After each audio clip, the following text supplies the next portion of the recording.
algumas palavras a respeito desse tema, a farsa do pouso na Lua. As evidências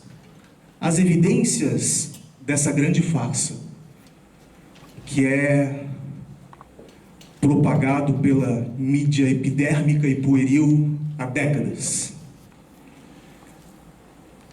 Para isso, então, eu vou dividir a minha fala em duas partes. A primeira, as evidências. Acho eu que vai ser bem rápido isso. Acho que vai ser rápido convencê-los dessa farsa. Espero eu, 20% do máximo aí do tempo da minha fala, perdida nessa primeira parte. A segunda parte, que é a maior, a gente vai revisitar essas evidências. Vamos trazer um outro olhar sobre elas. Em princípio, a gente poderia enxergar três partes, porque a terceira eu vou fazer algumas considerações em relação à própria atividade científica e também ao ensino de ciência, de uma forma geral. Mas como isso vai estar pincelado ao longo da revisitação das evidências, preferi chamar tudo isso de segunda parte, que, repito, é aí a maior parte, né, da minha fala. Penso eu que nessa primeira parte, talvez alguns de vocês fiquem com urticária em relação a algumas coisas que eu vou falar. Para o bem do argumento, gostaria de fazer um acordo com vocês. Todo mundo que se sentir incomodado vai poder falar. Tranquilo? Só que na segunda parte. Então, tudo que eu peço de vocês é que na primeira parte, que acho eu, vai ser rápido, vocês vão deixar eu falar o que eu quiser falar. Por mais que isso seja estranho para vocês, se vocês não concordam, inclusive para o bem da democracia, vocês vão me dar o direito dessa fala, da primeira parte. E qualquer um que quiser contribuir, por favor, o faça na segunda parte, ao longo dela. Sem precisar terminar para fazer pergunta, vamos conversando ao longo dela. Cadê minha água? Ninguém trouxe, né? Pode ser assim? Pode ser assim? Vocês deixam, na primeira fala, eu falar? Pode ser?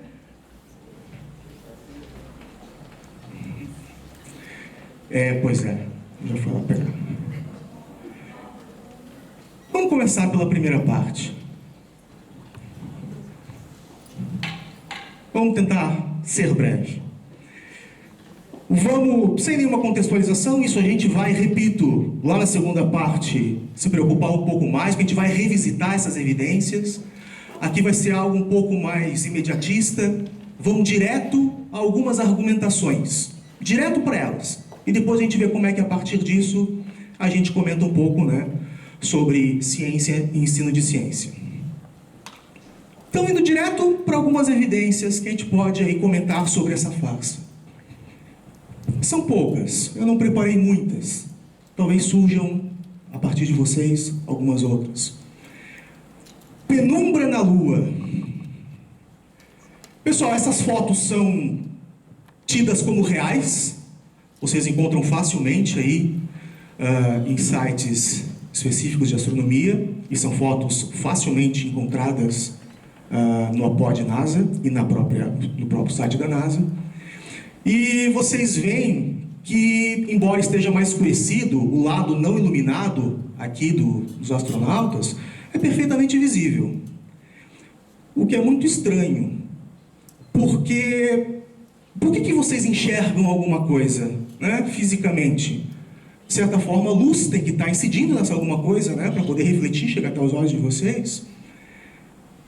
Aqui, por exemplo, no planeta Terra, a gente tem toda a atmosfera que espalha a luz do Sol. E dificilmente eu vou conseguir um ponto, né, de escuridão total. Agora, na Lua, pessoal, não tem atmosfera, pelo menos é o que nos dizem. Eu nunca fui até lá. Eu acredito em algumas coisas que me contaram. E na Lua, por não ter atmosfera, quem é que vai estar iluminando aquela parte ali mais opaca, se eu não tenho atmosfera para espalhar a luz do sol, eu deveria, em princípio, ter uma penumbra ou uma umbra total, uma escuridão total. Inclusive, dá para reproduzir isso em casa. Se o quarto de vocês estiver totalmente escuro e vocês se iluminarem com uma fonte pontual de luz, uma lanterna, por exemplo, vocês vão perceber que a sombra que vocês projetam na parede é totalmente escura. Façam isso se não acreditam. Isso é legal da ciência, né? Dá para reproduzir as coisas. E fica totalmente escuro. Mas aqui está claro. Está meio estranho isso. Vamos ver em que conclusão isso vai nos levar. Cadê a minha poioca? Está aqui. As sombras que aparecem aí nas fotos. Muito obrigado, tio Gustavo. Pessoal, olha só a sombra lá da suposta sonda lá em cima, da nave, aqui, né? E a sombra dessas pedras. Quem é que está iluminando a lua, supostamente? Em princípio, o sol é a mesma fonte para os dois, né? Essas duas sombras não deveriam estar paralelas? Por que cargas d'água teria sombras em direções diferentes? E daí? Só fiz os vetorzinhos assim para representar isso, né? Então, sombras de direções diferentes, isso parece que indica mais de uma fonte luminosa, né? Afinal de contas, se a gente tem o sol iluminando qualquer coisa, é para se esperar que as sombras sejam paralelas. Olha só ali, a sombra de duas crianças perto do poste, por exemplo. Ou aqui, mesmo quando a gente está pensando, né, em uma geometria aí não XY, né, uma diagonal, eu ainda continuo tendo um padrão de sombras que é paralelo. Não é o que a gente encontra ali, né? E isso daqui são fotos reais, que envolvem física básica. Idem para cá. Eu tenho não só sombras em direções aparentemente diferentes, como uma diferença muito sensível no tamanho delas. Mas esses caras, eles têm aproximadamente o mesmo tamanho. Por que cargas d'água, duas pessoas de tamanhos aí próximos vão produzir sombras de tamanhos diferentes? E aqui em cima, então, esse cara aqui está produzindo uma sombra bem maior do que o outro. Isso não é o que se espera se eu tiver uma fonte luminosa bem mais próxima desse cara do que do outro? Indicando que talvez isso daqui seja resultado de uma iluminação artificial? O que vocês acham, né? A pergunta é retórica. Vocês lembram que vocês iam deixar eu falar, não é isso? Olha só, muito nítido, né? A sombra do sujeito nessa direção e a sombra de alguma haste aqui, em uma direção totalmente diferente. Está muito estranho isso. E as estrelas, pessoal? Um céu daquele ali não tem, né, não tem atmosfera. O que impede de as estrelas serem visíveis? E a gente não encontra essas estrelas nessas fotos, nessas supostas evidências de que nós fomos para a Lua. Cadê as estrelas nessas fotos? Olha só outra. Você não vê uma estrela no céu, cadê? O cara parece que está procurando a estrela aqui, né? Cadê essa estrela? Cadê? Tamanho da Terra, essa é bem interessante. Afinal de contas, qual foto é real? As duas? Nenhuma? A Terra, ela aparece em tamanhos diferentes em muitas fotos. Isso é estranho, né? Não é a Lua nas duas situações, como dizem aí o pessoal, né, da NASA, por exemplo. Olha só essa, olha o tamanho da Terra lá em cima. E olha essa. Olha só que diferença. Estranho isso, né? Estranho. Vento na Lua, então. Vocês nunca se questionaram essa bandeirinha tremulando aí? Como é que pode? Se é verdade que não tem atmosfera na Lua, como é que essa bandeirinha vai ficar desse jeito? Tem até um vídeo, mas desgraçadamente eu não vou conseguir rodar o vídeo aqui direto, por algum motivo maluco, só porque eu falei ele rodou, que bom. Senão eu ia executar ele por fora. Olha só, ele colocando lá, colocando a bandeira, e olha só como ela tremula. Está tremulando essa jossa. Tem vento na Lua, então? Que história é essa? E como é que eles fizeram esses filmes e essas fotografias? Se na Lua eu não tenho uma atmosfera para diminuir as variações abruptas de temperatura, que é o que a nossa atmosfera faz, juntamente com toda a nossa massa de água, né, todo o oceano, isso faz com que a Lua rapidamente atinja uma temperatura aí de 100 graus Celsius, quando o Sol está incidindo nela, e basta que eu tenha uma sombra para essa temperatura cair drasticamente. Eu não tenho temperatura associada à atmosfera. Como é que filmes, isso de 40 anos atrás, vão ter tecnologia para aguentar, ainda mais porque são filmes fotossensíveis. Eles são sensíveis justamente à luz e ao calor, que é uma forma de luz, radiação eletromagnética, né? Parece que na Lua não ia dar para fazer esse tipo de filmagem. Esse outro, o que teria de estranho aí? Vamos ver um pouco mais de perto.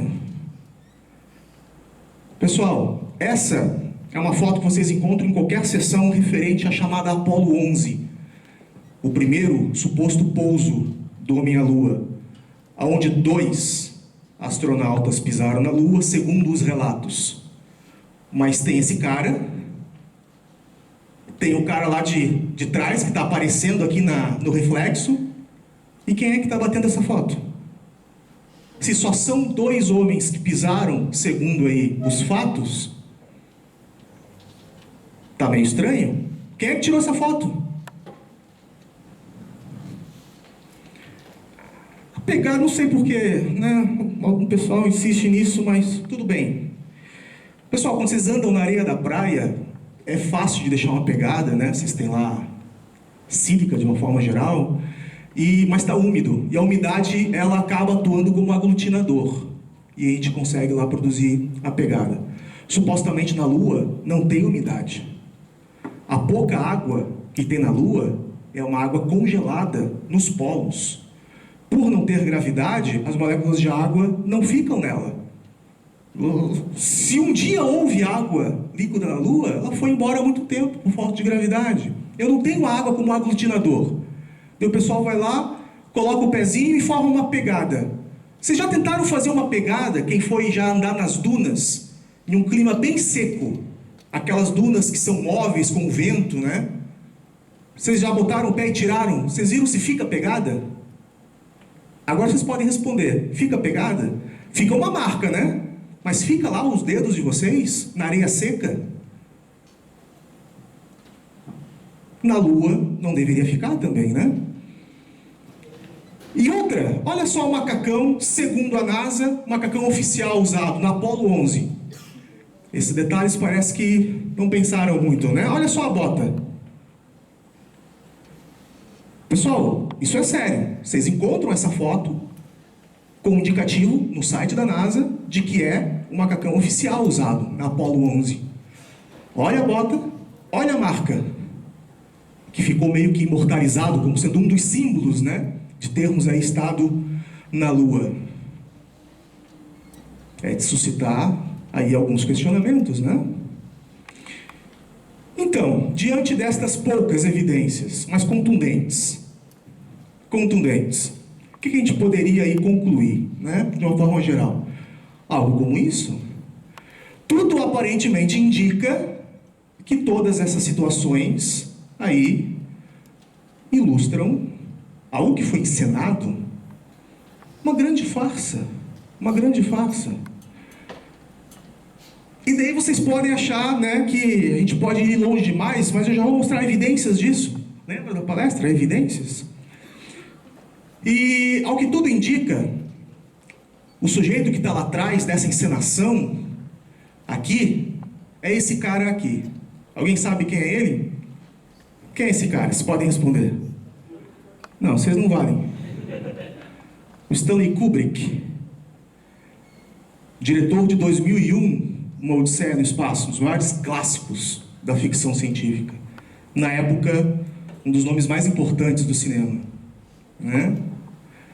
Daí vocês pensam, não, estamos indo longe demais, né? Pô, chamaram o Stanley Kubrick para dirigir toda essa farsa. Mas olha só, isso é real. Pesquisem, não fiquem atrás de mim. Pesquisem. Está aqui o Stanley Kubrick, com toda a máfia da NASA, na época em que essas coisas supostamente ocorreram, década de 60. Então, não é do nada que a gente tira essas coisas, né? Está ali o Kubrick. Então, fomos à Lua? O que vocês acham? Bom, para Hollywood a gente também foi até o centro da Terra, não foi isso? Já viram o núcleo? E daí?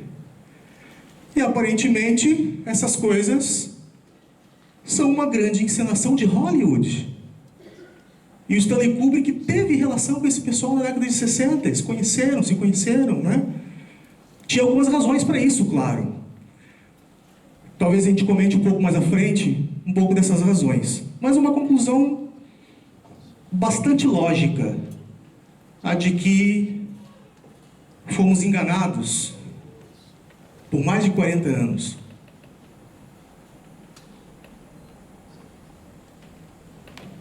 Pessoal, falem comigo agora. Sejam sinceros e não tenham medo de falar comigo. Alguém ainda acredita sinceramente que a gente foi à Lua há mais de 40 anos atrás? Alguém acredita nisso? Agora é sério. Sim. O quê? O que foi? Acredito. Não acredito. Não acredito que você acredita. Mais alguém? 40 anos, pessoal. Há 40 anos atrás.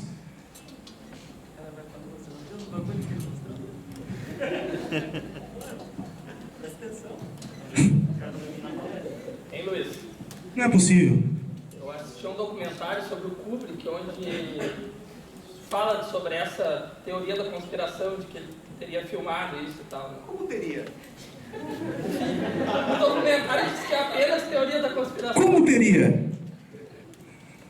Eu vi.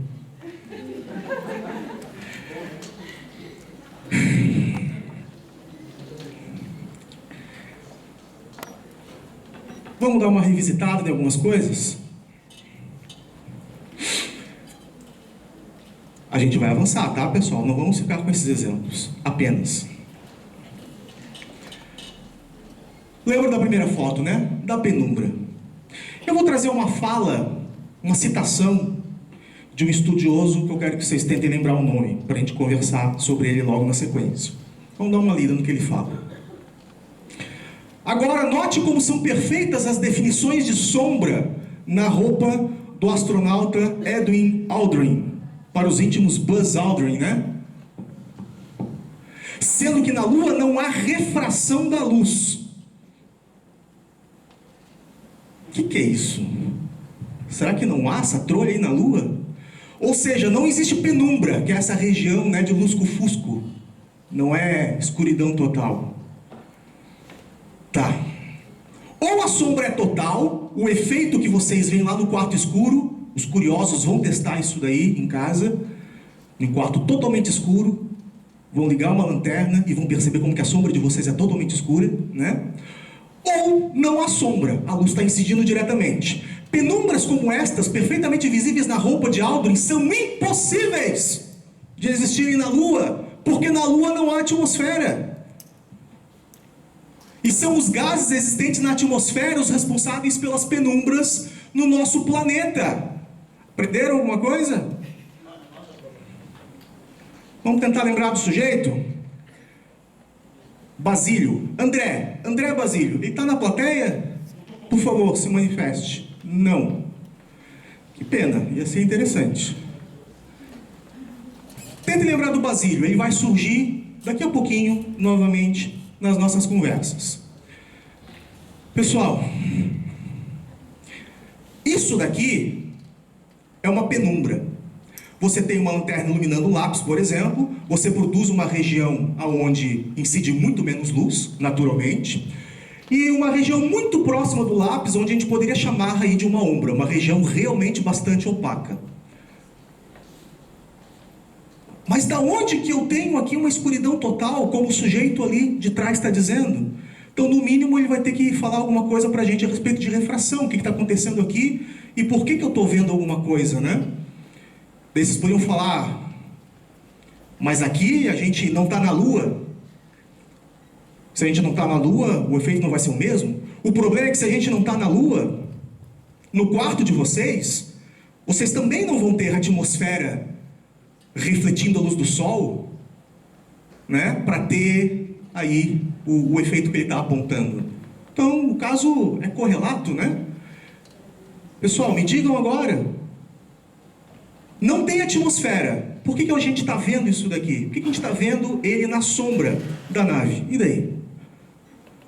O que vocês esperam que aconteça? Que ele fique totalmente invisível? De onde é que está vindo a suposta luz que está iluminando ele?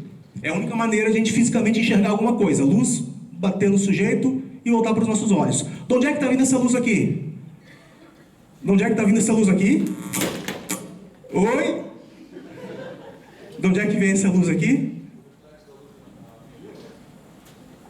A Lua está totalmente iluminada, meu Deus do céu. A Lua está recebendo o Sol em toda a superfície dela. Devia ter deixado no chão, né? Eu devia ter deixado no chão, era melhor? O chão estava funcionando. Vamos ver se a gente bate aqui. Aqui, pronto, fechou. Pessoal, se está batendo luz na superfície da Lua, e é por isso que eu estou enxergando ela, essa luz está sendo espalhada para tudo quanto é canto.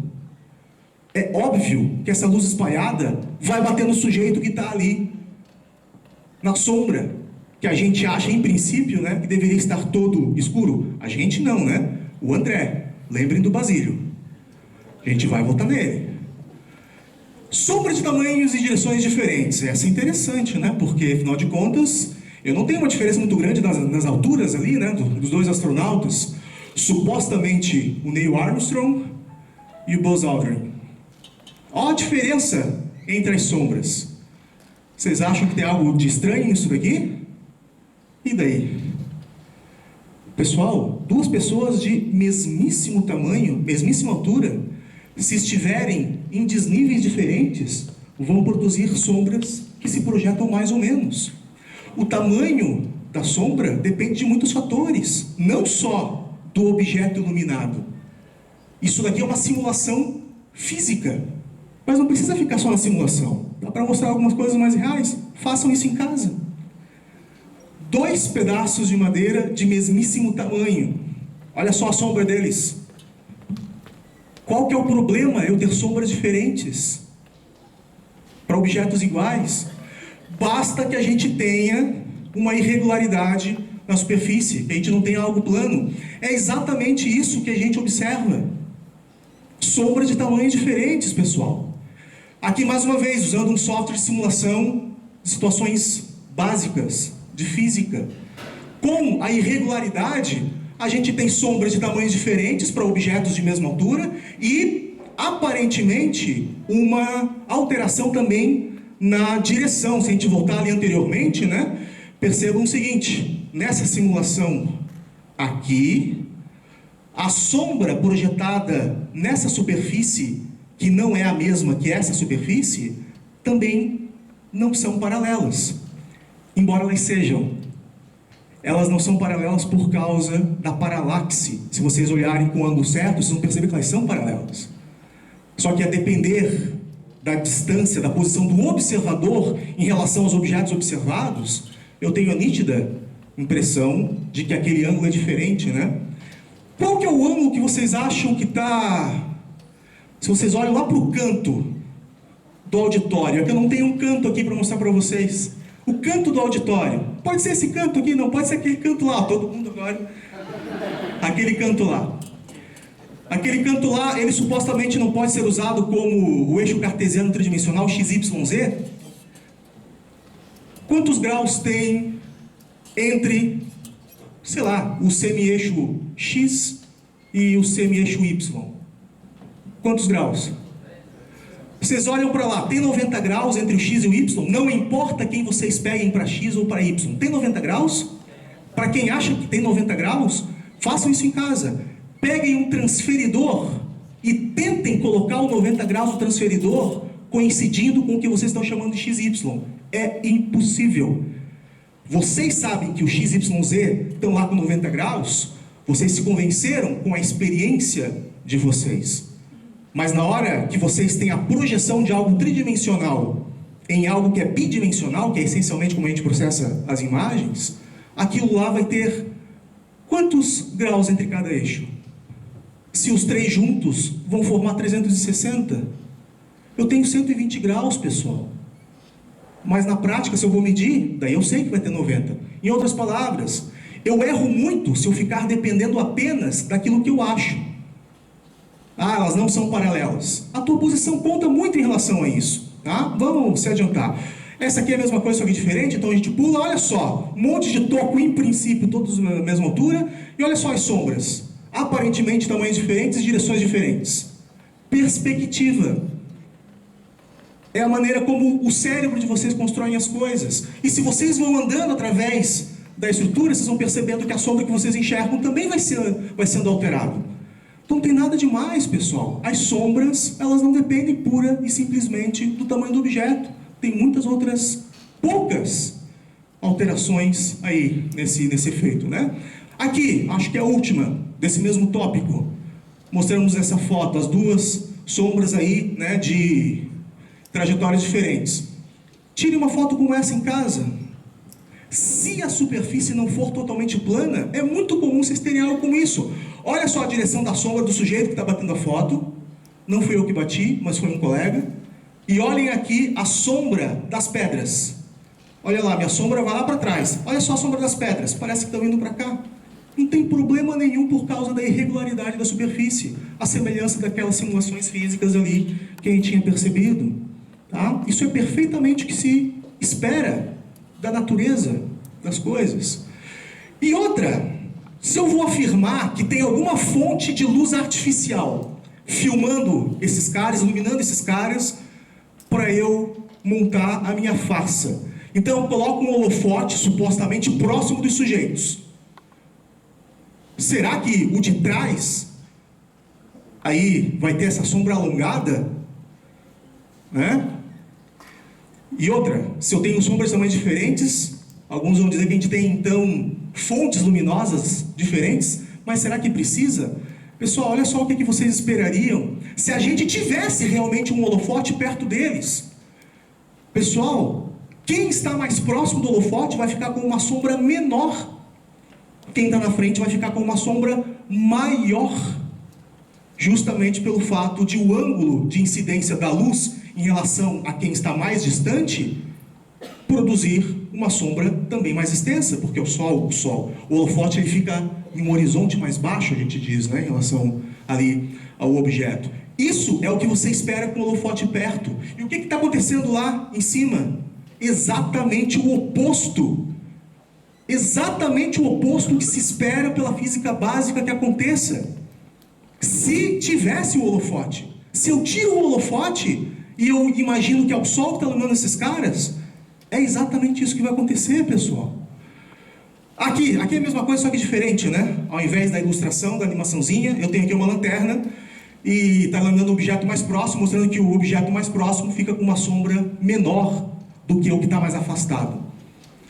E não é o que a gente observa lá em cima. E lá em cima é exatamente o que se espera,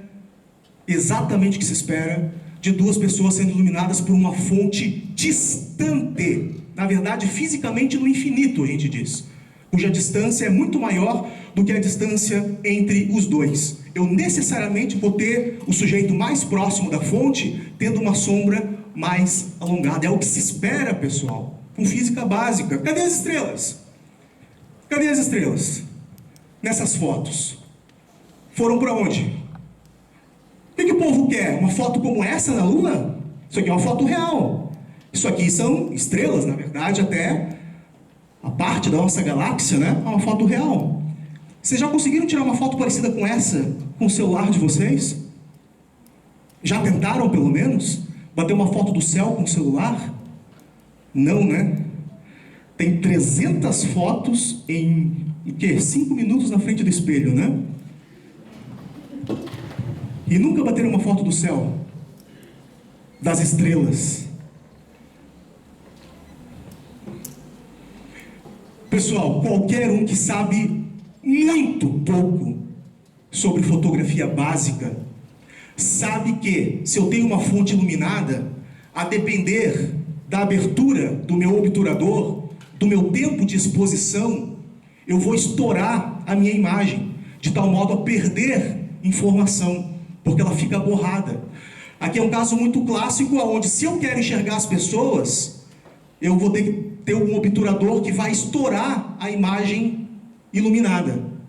Para compensar isso, se eu quero visualizar justamente aquela imagem ali, eu vou alterar o tempo de exposição, vou diminuir o tempo de exposição, de tal modo que menos luz será captada e o objeto fica mais nítido. Com isso, claro que eu perco informação, principalmente aquelas de baixa luz. Todo mundo sabia disso? Pessoal, fotografia básica. Muito básica. E o pessoal quer o quê? Quer ir para a Lua e quer bater uma foto dessa? Que é uma foto real, mais uma vez. Mas essa foto aqui, pessoal, tem baita tempo de exposição. Não é qualquer máquina que vai fazer isso.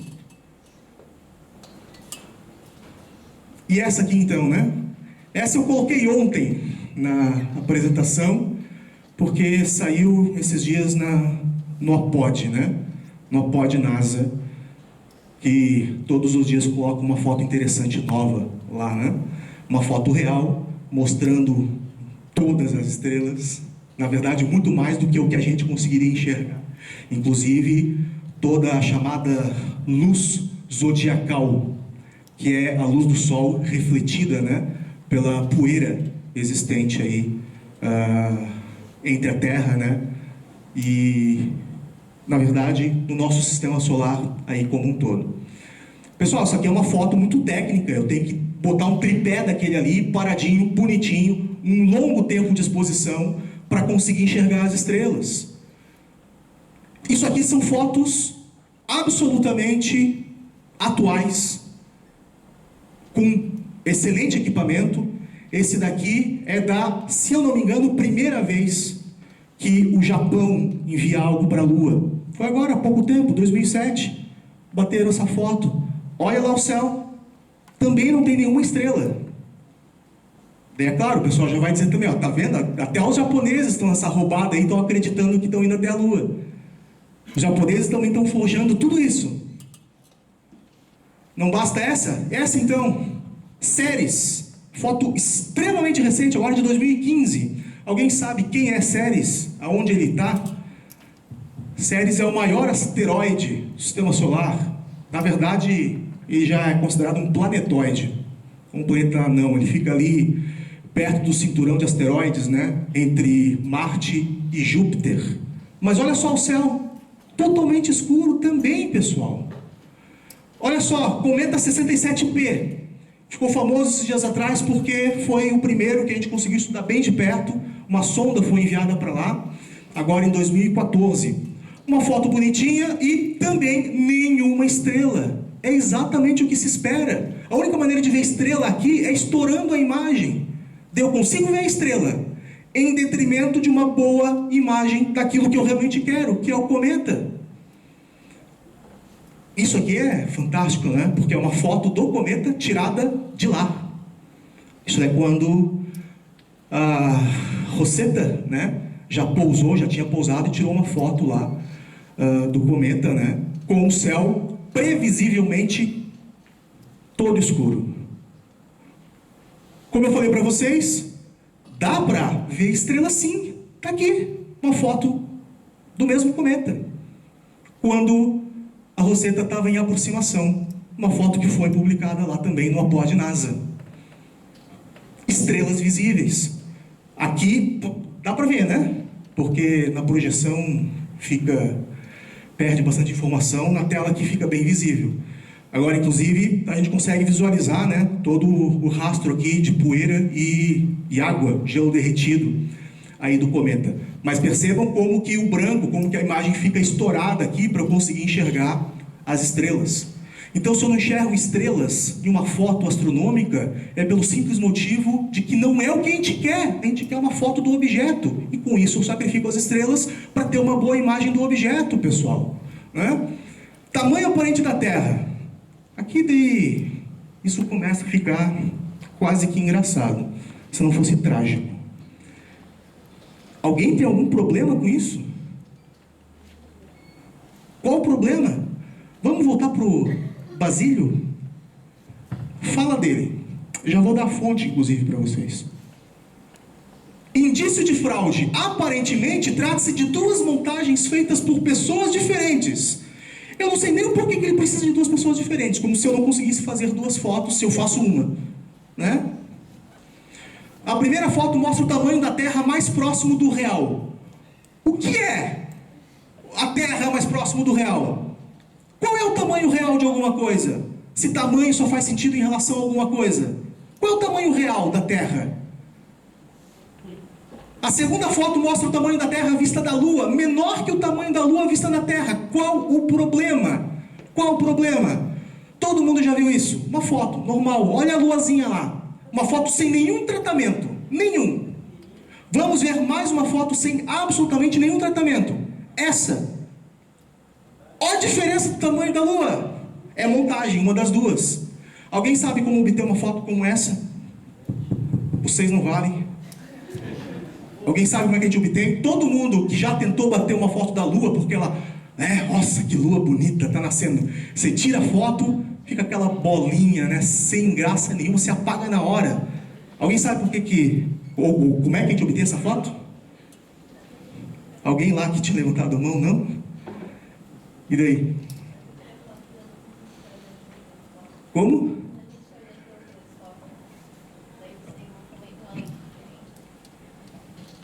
Então, basta que a gente esteja distante desse primeiro plano.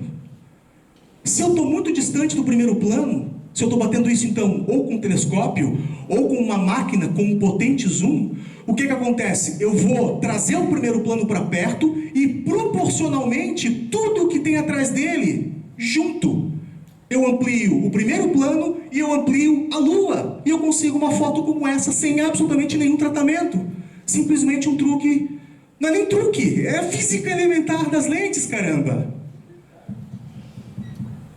Não precisa ser... Ó, coisa linda. Coisa linda. Montagem também, né? Montagem. E essa então, com o Sol. Sem nenhum recurso também, a não ser uma boa aproximação. A gente obtém uma foto bonita desse jeito. Ele já está ficando meio estranho, né, pessoal? Olha lá, duas montagens. O Sol está de tamanhos diferentes. Talvez alguns de vocês estejam pensando: não, mas o professor deve estar batendo em cachorro morto. Não é possível que alguém engula isso daqui.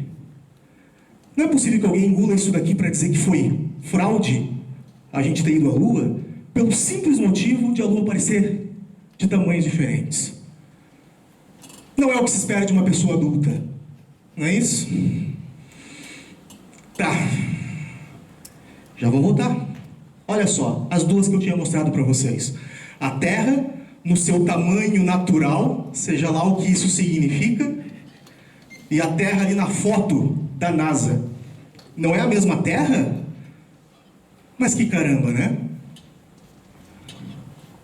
É óbvio, pessoal, aqui eu estou próximo do sujeito, lembram? Eu tenho que ampliar o primeiro plano e o que está atrás vai ser ampliado proporcionalmente. Essa foto, obviamente, foi tirada de uma posição mais distante da Lua, pelo menos desse primeiro plano que a gente vê aqui, e que é uma foto ali da NASA também. E pelo ângulo, já digo para vocês, eu não estou na superfície da Lua. estou em algo sobrevoando a Lua, né? Não é possível que uma pessoa adulta acredite nessas coisas, né, pessoal?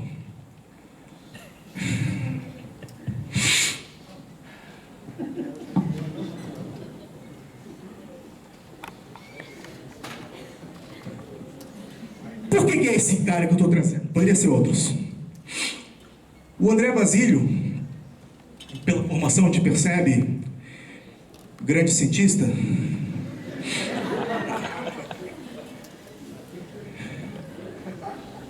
É óbvio que eu vou ouvir o que ele tem para dizer sobre administração. É óbvio. Processamento de dados, pô, tranquilo, né? Agora, o André Basílio, ele tem um site que no Brasil é o que em geral causa o maior ruído, a maior desinformação associada a esse tema. No mundo tem outros, a gente já vai comentar. Está lá no ar, já há umas boas 2 décadas, fazendo um tremendo de um desserviço à educação científica no país. Até mesmo porque colegas dele, inclusive, há uns 20 anos atrás, conseguiram a proeza de falar sobre as coisas lá no Jô Soares. E desde então, a gente percebe que esses ruídos permaneceram de alguma forma, né? Esse site aqui, que vai trazer a maior parte das evidências que eu estou trazendo para vocês, no Brasil é o que realmente está mais em evidência. Mas tem outros. Mas antes disso, é importante que se diga que um outro site, infelizmente foi descontinuado, a ideia era muito boa, Projeto Ocam, que vinha da chamada Navalha de Ocam. Alguém conhece Navalha de Ocam? O que diz a Navalha de Ocam? Sim. Eu sei que você sabe. Que vem do filósofo medieval Guilherme de Ocam. E o que diz a Navalha de Ocam? Não, você, por exemplo. Daí, Rafael. O que diz a Navalha de Ocam? Se nós tivermos 2 caminhos a seguir, 2 teorias que explicam a mesma coisa, um dos cortes da navalha é optar pela mais simples. Isso aí.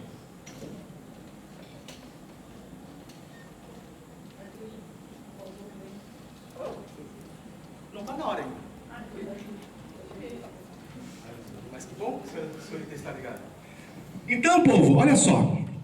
Lá no site Projeto Ocam, que é um site de divulgação científica muito bom, infelizmente foi descontinuado já há algum tempo, mas ele continua em um cache da Google por aí, né?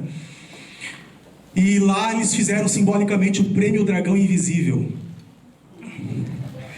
que é um prêmio oferecido para quem aí exerce, né, o maior desserviço ao conhecimento científico. E ele foi o primeiro grande agraciado com esse prêmio. Eu não acredito que ele tenha ido buscar esse prêmio.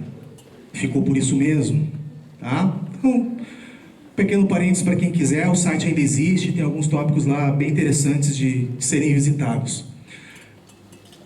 Agora, pessoas adultas não acreditam naquilo, né? Olha só. Olha o nome do canal do YouTube dele. Ciência de Verdade. Ciência de Verdade. Ele vai lá, coloca uma tabela periódica atrás, né? Não, eu sou cientista, é o que basta.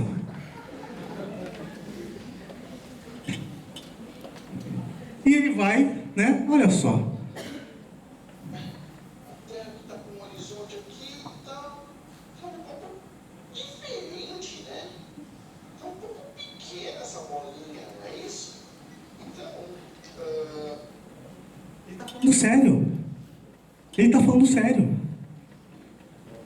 Ele acredita sinceramente que isso é uma montagem, porque a Lua aparece em tamanhos diferentes, em fotos diferentes. É uma pessoa adulta, pessoa barbada. Eu queria dizer para vocês que quando era um piazinho,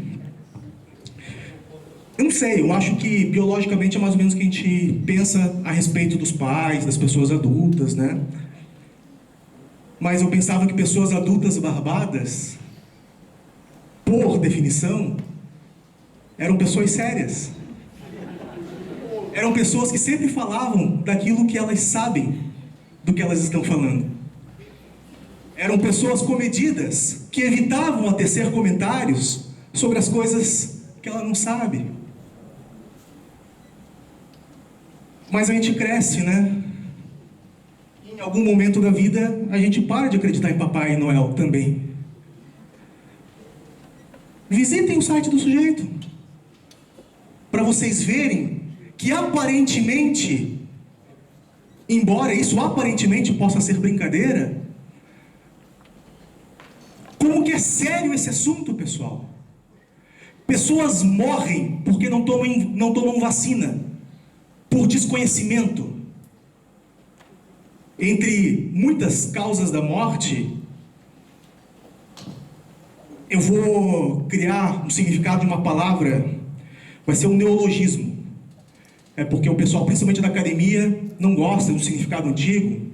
Eu vou chamar aquelas pessoas que desconhecem profundamente sobre algo e falam sobre esse algo. Eu vou criar um termo, tá, pessoal? Para dizer que é meu. Eu vou chamar essas pessoas de burras. Não pode falar isso na academia. Mas como é um neologismo, a língua é viva, eu estou criando esse termo agora. Ok? Isso é sério. Isso é sério. Pessoas assistem isso daqui e começam a propalar as coisas que elas ouviram. Afinal de contas, se é um sujeito adulto barbado com uma tabela periódica atrás, ele só pode saber do que ele está falando.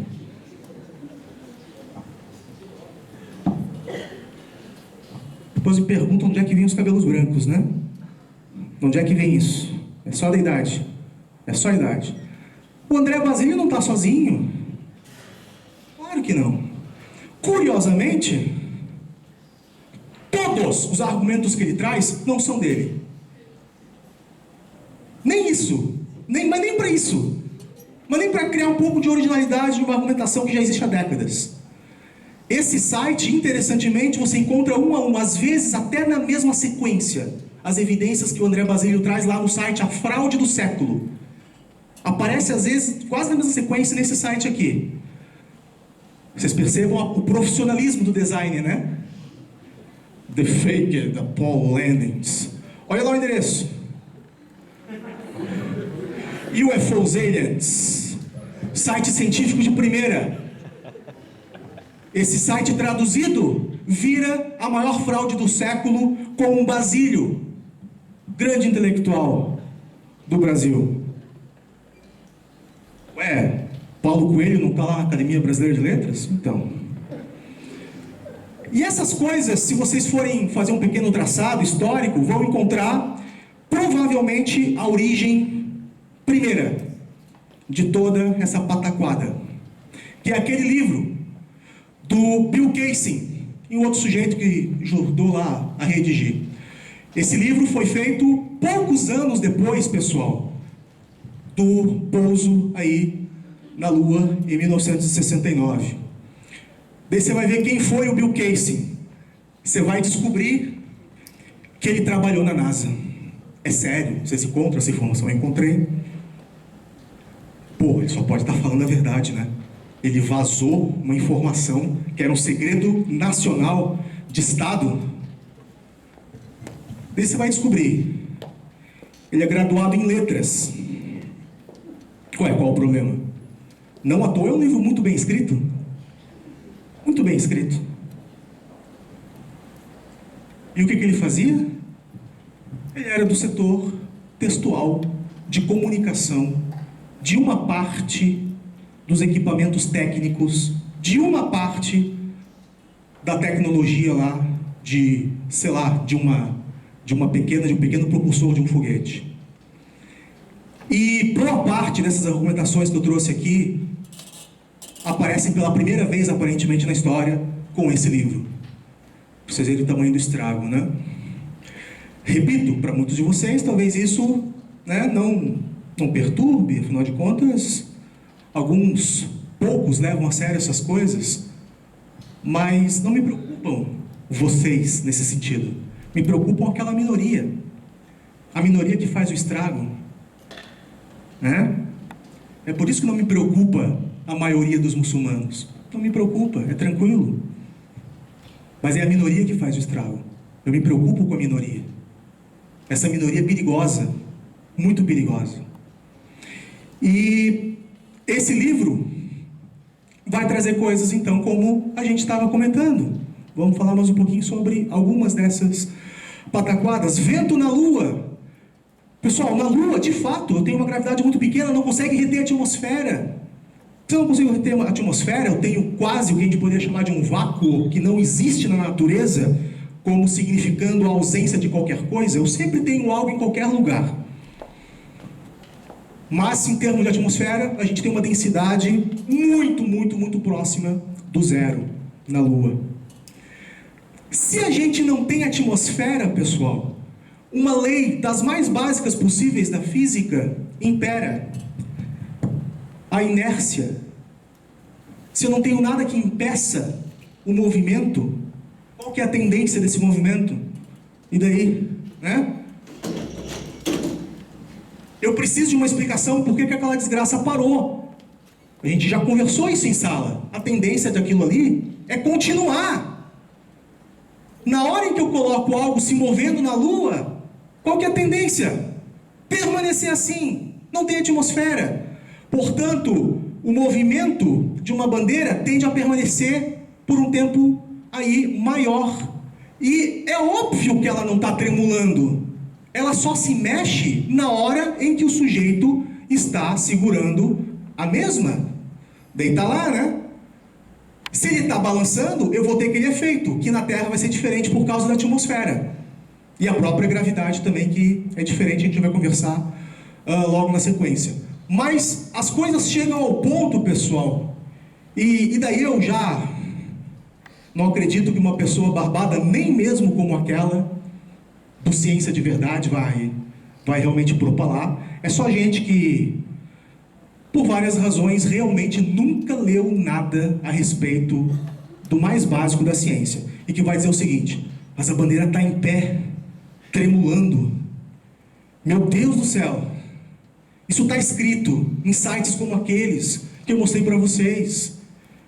Como se o pessoal que vai levar essa jossa lá para a Lua não soubesse dessa desgraça. Não soubesse que se eu vou soltar ela, obviamente, ela não vai ficar tremulando.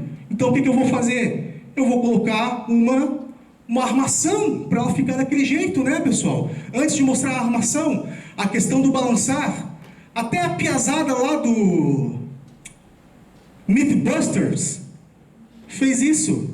Na hora em que você coloca, né, em um ambiente evacuado, onde a maior parte do ar foi retirado, né, é o que a gente observa.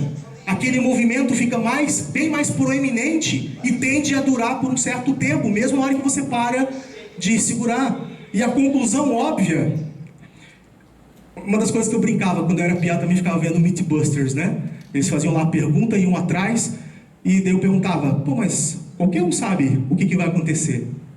É claro, aquilo é um show, eles vão, né, tentar mostrar, normalmente vão explodir alguma coisa para ficar interessante, para ganhar audiência, mas quando a gente conhece um pouco, né, pessoal, de ciência básica, a gente consegue adiantar muitas coisas. A gente vai falar um pouquinho a respeito disso na sequência, né? Aqui a gente tem a armação oficial de todas as missões Apollo que foram até a Lua.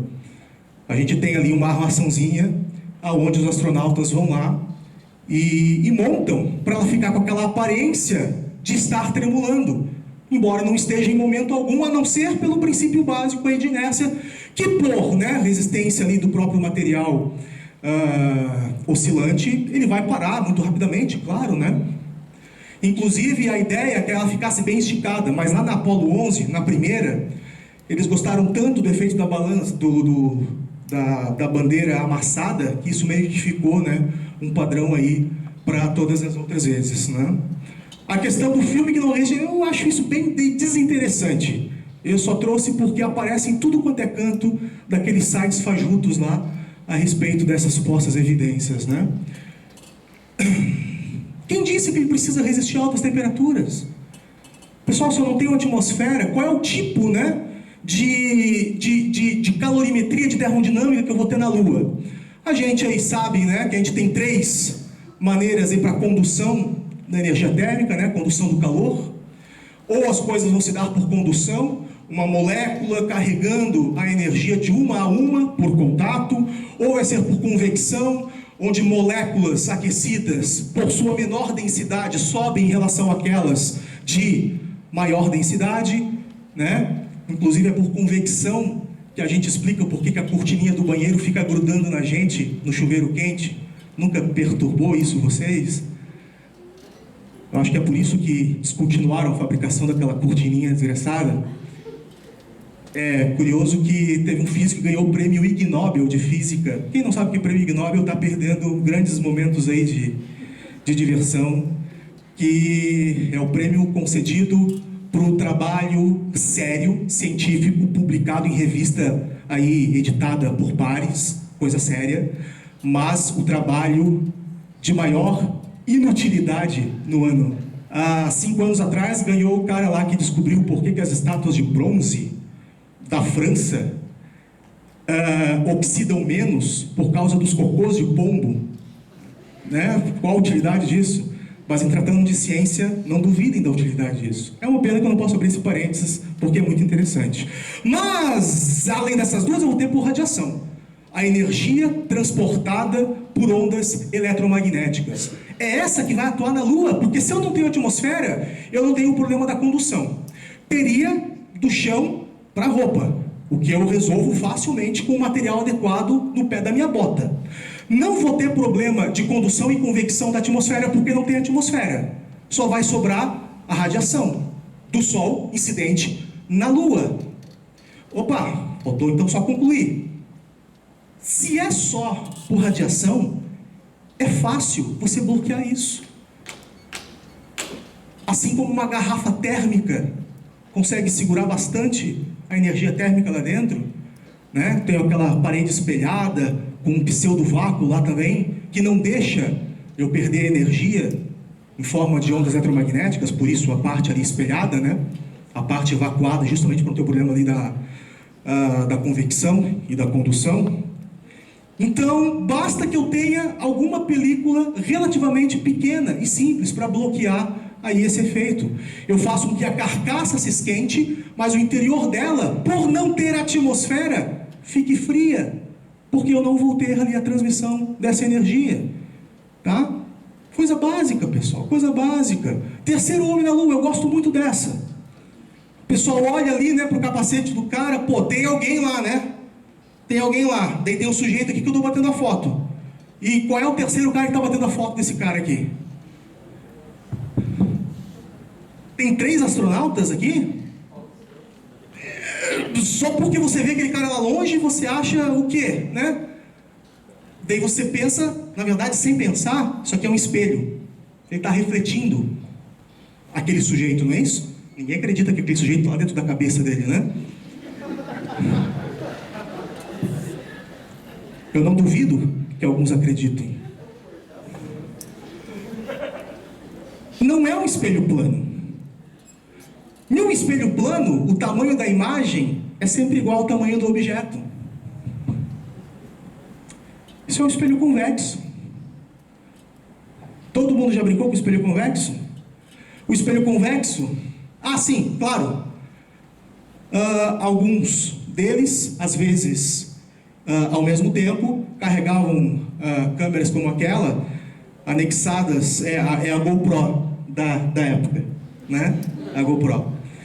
E ficava, inclusive, anexado ao macacão, para, inclusive, ficar com as 2 mãos livres em algumas situações. E o que vocês estão vendo lá, pessoal, é o resultado simples da ótica geométrica básica, que diz que em um espelho convexo, que é aquele cuja superfície refletora é a parte de fora da curvatura, a imagem produzida é sempre reduzida em relação ao objeto. O que acontece? Se eu enxergo uma imagem que é reduzida em relação ao objeto, o meu cérebro se convence instantaneamente que essa imagem está mais longe do que o objeto. O objeto reduzido se transforma em um indicativo de distância para o nosso cérebro, tá? Tá ali. Tá ali. A bola fica reduzida e com uma aparência de estar mais distante do espelho do que o objeto. É exatamente o efeito que acontece e que a gente, nesse caso, quer que aconteça nos retrovisores e dos automóveis. Curiosamente, no Brasil isso não é lei, né? Mas na maioria dos carros importados você tem essa informação aqui. Objetos do espelho estão mais próximos do que aparentam, ou seja, eles aparentam estar mais distantes quando na verdade estão mais próximos. É isso que eu quero desse espelho, porque com isso ele me abre a imagem, né? Ele faz com que mais informação caiba naquela área ali. Os espelhos possuem, portanto, um grau de curvatura para isso. Quando eu fui aprender física, me chamou a atenção essa frase aqui, porque ela aparece em um filme que eu vi quando era piá também, né? Alguém lembra? A mesma frase. O tiranossauro correndo lá atrás, né? Do Jeff Goldblum. Com o mesmo indicativo. Pessoal, ninguém pode ser culpado por aquilo que ela não sabe. Isso nunca foi crime. Mas eu penso que as coisas se modificam um pouco quando você se põe a falar sobre aquilo ali. E um pouco pior, quando você começa a falar sobre aquilo ali para muitas pessoas. Daí eu sinceramente não penso que a falta de conhecimento passa a se transformar em uma característica de uma vítima. Eu não penso. É por isso que eu vou evitar. Eu vou evitar, porque eu também sou, né, como muitos de vocês gostam de falar sobre várias coisas, e quando a gente não sabe muito a fundo sobre algo, a gente sempre cria a nossa realidade. Mas uma coisa é fazer isso entre colegas e amigos. Outra coisa é fazer isso em um ambiente, né, onde a gente tem uma certa quantidade de pessoas envolvidas, onde supostamente teríamos algum compromisso com essa informação. Será que a gente não tem nenhum compromisso com aquilo que sai da nossa boca? Será que liberdade de opinião e liberdade de ideias, o que é absolutamente factual, né? Dificilmente alguém discorda disso, mas será que essa liberdade significa eu poder fazer isso? Vai ficar para vocês, eu também não quero exatamente me delongar a respeito. Usando essa mesma ideia da física básica, que ninguém precisa saber, ninguém, tá? Mas a gente tem lá, olha só, isso que é selfie, hein? Isso que é selfie. Perceberam o que a gente está vendo ali? Ele está batendo foto de umas 8 bilhões de pessoas menos uma, né? Na verdade ela está inclusa, mas ela não está lá no planeta, né? E a máquina está bem mais próxima dele, mas ali na imagem, né, ela visivelmente vai ficar mais distanciada. A pegada, pessoal, também eu acho desinteressante, mas o pessoal aparece naqueles sites malucos. Por que a gente vai deixar uma pegada e por que não deixaria? Né? Tentei induzi-los a pensar na falta de umidade, o que é fato. Eu não tenho umidade como aglutinante na Lua. Mas o que eu acho mais interessante não é nem a situação física, química por detrás disso, o fato de a gente saber exatamente o que compõe a poeira lunar, porque quilos e mais quilos de pedra e poeira foram trazidos da Lua desde 1969. E a gente tem essencialmente grânulos de silicatos. Silicatos, eu sempre lembro daqueles bichinhos, né, da África, os silicatos da África, né? Isso. Alguém lembra o que é o silicato? Silicato é um polímero, né, mas não carbônico, como é o caso, por exemplo, de muitos plásticos, não é isso?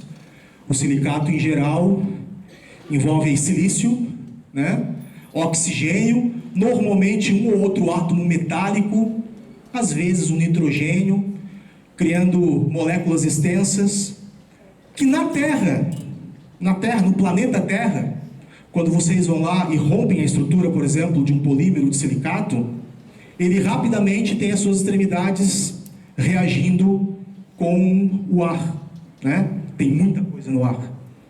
E por um processo básico e quase que instantâneo de oxidação, realmente aquilo ali você não consegue aglutinar, porque as pontas do silicato rompido ficam agora ocupados, eles não se recombinam e a estrutura não consegue manter a forma da pegada, por exemplo.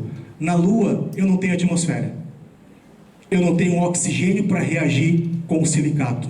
E eu fico com pontas tão reativas quanto o silicato como um todo. Na hora que eu rompo essa estrutura, por pisar nela, né, ela se recombina muito rapidamente. Isso eu acho meio técnico, meio enfadonho, mas espero que alguns de vocês tenham gostado. Mas o que eu acho mais interessante, sinceramente, é isso daqui. E que o sujeito, sem nenhuma vergonha, vai colocar em um livro e vai colocar no site, dizendo que aquilo ali é um macacão real utilizado na Apollo. Ele está certo. Isso é verdade. Ele vai dizer o seguinte: mas como é que aquela trolha de bota vai causar essa trolha de pegada?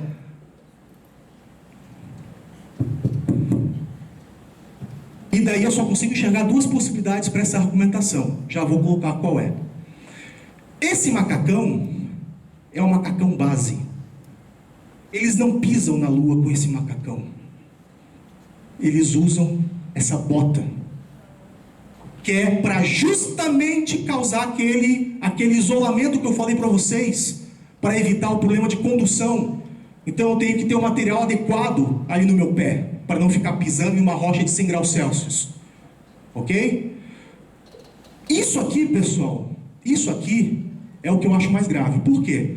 Porque o sujeito que traz essa informação, eu só consigo enxergar duas coisas. Ou ele é aquele adjetivo que eu criei aqui, não é acadêmico, tá? Ou o sujeito deliberadamente sabe disso, porque supostamente, da onde ele tirou essa foto, ele vai achar essa daqui também. Eu achei facilmente, com a distância de 2 subsites de dentro do site da NASA. E o sujeito viu isso, e ele ocultou isso deliberadamente de vocês. Que tipo de comportamento é esse? Para vocês mesmos, pensem a respeito. Eu vou lá, oculto uma informação importantíssima, dou apenas um fato enviesado para vocês. O que significa isso? Eu penso em inúmeros adjetivos. Prefiro não pronunciar nenhum. Tá lá as fotos reais do pessoal pisando na Lua, exatamente com a bota que a gente sabe que eles tinham que pisar na Lua. Isso aqui foi treinado por quase uma década, inclusive. E é a partir desses treinos que a gente tem aquelas fotos aonde o pessoal vai dizer que foi tudo uma encenação. Quando chega nessa parte do Stanley Kubrick, daí você já vê que, meu Deus, é só o que dá para falar, né? E daí o cara, mais uma vez, vai ocultar uma foto de vocês. Ele vai dizer que aquela ali, ele está levemente escondido atrás do sujeito que está sendo filmado, e que o cara seria supostamente o Stanley Kubrick. Como se não houvesse uma foto bem mais nítida do sujeito. E como se essa foto não pudesse ser facilmente, né, aí observada aqui na esquerda. Olha lá o que o nosso amigo André vai falar no site dele. Depois de publicar o site A Fraude do Século com a foto acima, recebi esta outra abaixo, de um visitante do site que tentou provar que a pessoa que estava agachada atrás do astronauta não era o Stanley Kubrick. Olha só. Realmente, vendo por este outro ângulo, essa pessoa não se parece tanto com o Stanley Kubrick. Quer dizer que ainda se parece, né? Agora, com tantas montagens nas fotografias, eu nunca soube de uma. Há quem desconfie que esta última foto trata-se de uma fotomontagem que a própria NASA poderia ter criado após o vazamento da primeira foto, modificando o rosto de Kubrick para tentar encobrir sua presença dentro de suas dependências.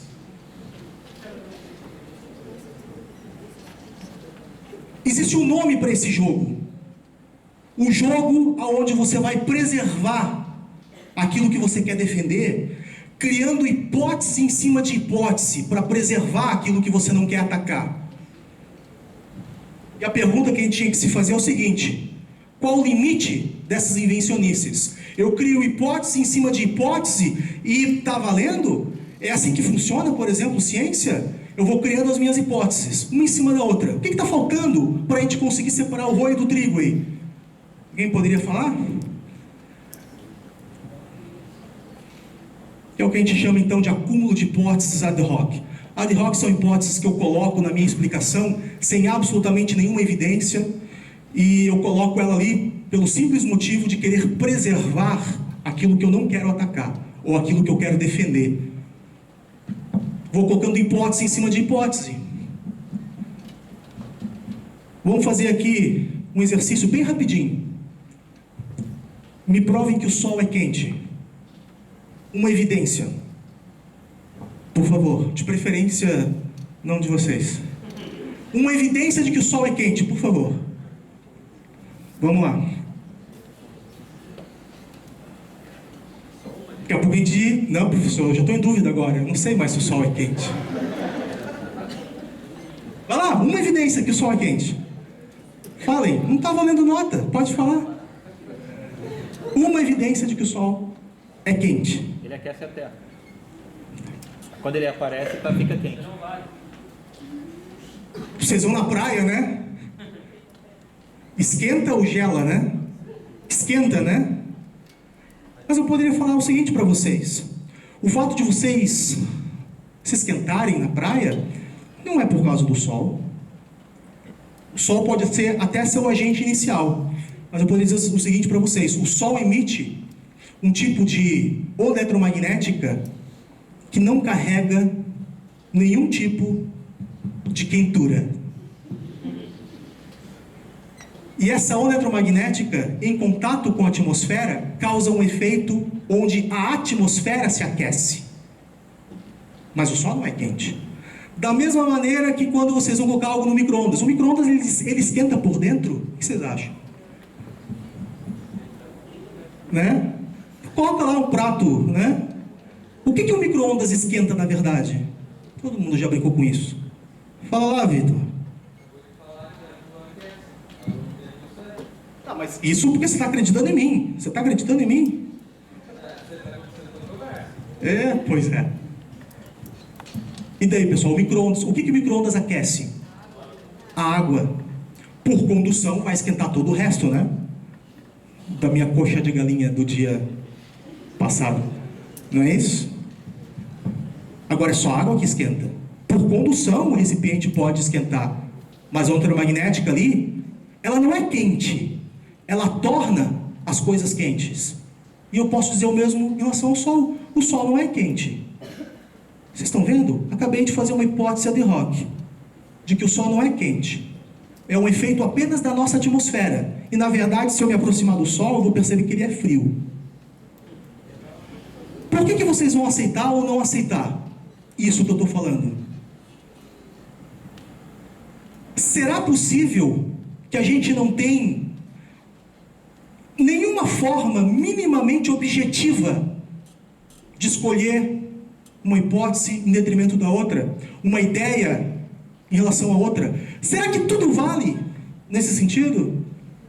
Qualquer coisa está valendo. As hipóteses de vocês, todas elas têm o mesmo peso. Pessoal, me deem uma maneira prática de preferir uma hipótese em relação à outra. Quando eu falo para vocês que o Sol não é quente, pessoal, eu tenho que de alguma forma testar a minha ideia, não é isso? Como é que eu testo? Eu tenho que testar as coisas. Se eu não testo as minhas hipóteses, o que eu estou fazendo não é mais ciência. É algo estranho. Eu não sei o que é. Na verdade, se me perguntarem, então, o que é ciência, professor, eu também não sei. Mas eu não preciso saber que espécie de um inseto é aquele que eu estou vendo para saber que não é um coelho. Eu não tenho uma ideia clara do que seja ciência, embora eu tenha uma ideia bem mais clara do que não seja ciência. E como é que a gente testa essas coisas, né? O que esse sujeito está fazendo? Hipótese em cima de hipótese. Se eu falar para ele que não existe nenhuma possibilidade dessa foto ser uma montagem como ele está sugerindo que é, ele vai dizer o seguinte: ah, realmente, você está certo, não é uma montagem, mas o sujeito fez plástica. Mais uma hipótese ad hoc que eu não consigo testar. E se eu não consigo testar, então eu tenho que confiar no sujeito? Como é que fica isso? Como é que fica isso? Daí vocês me perguntam: ah, professor, mas como é que a GoPro lá ficava presa aqui? Ah, eu não sei. Sinceramente, não sei. Ah, viu, professor? Você não sabe. Você não sabe. Então só pode ser verdade. Já vou voltar nesse ponto, inclusive, né? Então, predição, elemento de teste. É uma maneira, é um procedimento que a gente, por consenso, considera como sendo científico. Tá bom? Ciência como um corpo de conhecimentos histórico que tem o seu lugar na sociedade, que varia ao longo do tempo, né? Mas atualmente o teste é um dos elementos bastante consensuais da atividade científica. Como é que eu testo as coisas para saber se isso se aproxima mais da natureza do que aquilo? Curiosamente, a gente tem um elemento de teste que aqui é só para ilustrar as coisas. Vamos fazer um pequeno exercíciozinho, que é o seguinte. Vou precisar de ajuda aí de alguns de vocês. Existe uma das filmagens, das trocentas que existem, tá, pessoal? Aonde uma cordinha fica oscilante, porque os equipamentos eles ficam presos por uma cordinha por segurança. Então eles lá tiram a cordinha fica oscilando por um certo tempo, tá? Agora, é claro, a gente conhece toda a estrutura associada. Então aqui é uma foto daquela situação que a gente já vai ver o videozinho. A gente tem uma haste que fica presa no equipamento. O cara vai pegar o equipamento e vai soltar aí a haste, tranquilo? A gente sabe essas configurações, todas elas são disponíveis, inclusive, são conhecidas. O comprimento da fita, né, ou do barbante aqui, é de 1,6 metros. Mas quando ele é colocado para oscilar, porque você solta, ele bate aqui em um anteparo, na verdade aqui na base, né, dessa sonda, né, do veículo. E a gente sabe então que a gente fica com cerca de 0,9 metros de comprimento aí, essa cordinha. Então uma situação simplificada é essa. Ela na verdade tem 1,6 metros, só que na hora que ela é colocada a oscilar, ela fica com um L2 menor, 0,9 metros. Na prática, né, pessoal, esse L2 vai bater aqui, ele vai voltar, ele retorna numa posição bastante próxima ao L1, porque aqui a única perda que eu tenho, né, nesse movimento inercial, que em princípio tenderia a continuar se não houvesse, né, dissipação de energia. Mas para todos os efeitos, o L2 ele passa a ser então o novo comprimento aí de oscilação. Lembram disso? Alguns de vocês já brincaram, né? A gente, usando apenas as leis básicas de Newton, um pouquinho só ali, né, de algebreira, a gente deduz que o tempo para uma oscilação completa é igual a 2π raiz quadrada do comprimento do pêndulo sobre G, onde G é a gravidez do local. Se a gente fizer a seguinte brincadeira, vamos isolar G, tira G dali, fica 2π sobre período ao quadrado vezes L. Tranquilo? Se não está tranquilo, tudo bem, vai ficar tranquilo depois, vocês vão brincar com isso que não brincou, né? Então vamos fazer isso daí, o G igual àquela trolha e o L conhecido de 0,9. E vamos pegar uma imagem aqui então da situação. Eu precisaria aí de pelo menos uma meia dúzia de pessoas que tenha cronômetro. Pode ser celular, todo mundo tem celular, caramba. Não, mas eu quero que me ajude, eu não quero que me dê o celular. Celular eu tenho. Melhor que o teu, inclusive, tá? Não, eu quero que você ligue o teu cronômetro. Vamos medir o período, tá? Então ele vai ajudar a gente. Alguém aqui pega o celular, pode ser os dois? Que é só para eu não mentir sozinho, né? Preciso de companhia. Eu vou tentar fazer também, mas é difícil, né? Porque falar no microfone e digitar na calculadora, pô, daí começa já a ficar complicado, que é a coordenação. Mas vamos lá, vamos fazer o seguinte. Vamos ver o tempo para isso daí oscilar. Como é que eu vou fazer aqui? Aqui, tá, tranquilo. Outra, se a gente for medir o tempo de ida e volta uma única vez, a gente vai introduzir um erro de percepção muito grande, né? Por causa dos nossos problemas aí, do tempo de resposta. Então, uma maneira de diminuir os problemas associados ao tempo de resposta é fazer o quê? Medir um tempo maior, né? Ou o tempo de mais oscilações, pegar esse tempo total e dividir pelo número de oscilações. Com isso, a gente chega em um valor bastante próximo do tempo de uma oscilação. Tranquilo? Vamos tentar? Vamos ver o que acontece? Vamos ver se ele roda por aqui ou se eu tenho que abrir roda. Ele vai começar por aqui, ó, só para vocês perceberem, na hora que ele começa a oscilar. Por aqui ainda não. Ó, ali, né? Daqui a pouco eu já volto para a gente começar. Tá bem estourada a imagem, mas dá para enxergar ali o movimento de ida e volta, né? Então vamos começar. E vocês comecem quando eu dizer pronto, ou já, ou agora. Ó, deixa lá marcado. Pronto, preparar. Agora, começa. Deu certo mais ou menos? Então a gente repete. Quantas voltas? Ah, eu perdi. Desculpa, eu preciso saber quantas voltas, preciso contar quantas voltas. Vocês me ajudem. Calma lá. Fiquem prontos, calma lá. Agora. 1. Vamos fazer 10 vezes. 2. Até amanhã agora. 3. Dá tempo para descansar. Tomar um café. 4. 5. Metade do caminho. 6. 7. Roger that. 8. Só mais 2. 9. A última. Preparar para terminar. 10. Fechou? 10, inclusive, é um bom número, porque para dividir por 10 não precisa pensar, né? Você sacode a conta e o resultado aparece. O tempo total aqui no meu, 47. Muito bom. Qual é o tempo para uma única oscilação, portanto? 4,7. 4,7? Maravilha. Vamos fazer a continha? Talvez alguns ali tenham um probleminha para mexer, né, na calculadora. Só fazer então 2π dividido por 4,7. Resultado ao quadrado vezes L usando um L de 0,9. Vamos tentar fazer isso? Sendo que numa calculadora científica, pode ser do celular, tem que ser científica, é só abrir o parênteses, fazer 2π dividido por P, fecha parênteses, quadrado vezes L. Vamos lá, 30 segundos pode ser?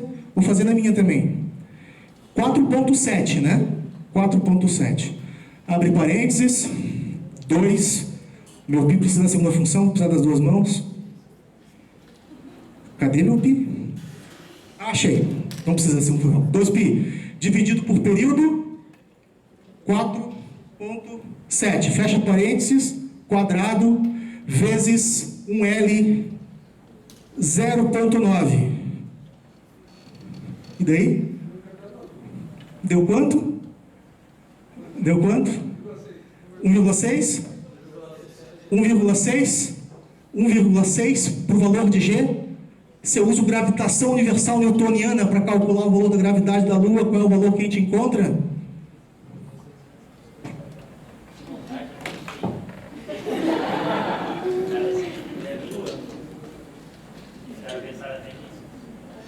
Agora pergunta se aquele pessoal sabe disso. Eles nem sabem o que é período. Não sabem. Queria poder dizer que a ideia foi minha, não foi. Tirei de colegas. Ideia muito boa, né? Vamos ver se as coisas que acontecem lá supostamente obedecem uma gravidade de 1,6 metros por segundo ao quadrado. Sobre isso o pessoal não comenta, né? Curiosamente, essa gravidade mais lenta, apenas de modo qualitativo, mostra uma física totalmente previsível na Lua, por eu ter uma baixa gravidade. 2 minutinhos só para vocês perceberem como que tem os seus problemas caminhar na Lua, né? Olha só. Fotos reais, vídeos aí, tá, pessoal? Vocês encontram em qualquer canto. O macacão muito pesado, é complicado de ficar fazendo os movimentos, né? Mas, olha só, o impulsozinho que ele dá, ele já levanta. Tenta fazer aqui, com 9.8. Tenta. Né?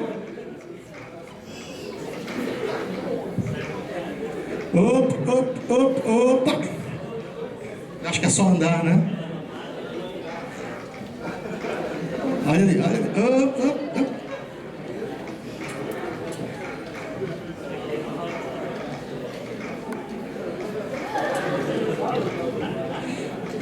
Tentaram andar, né?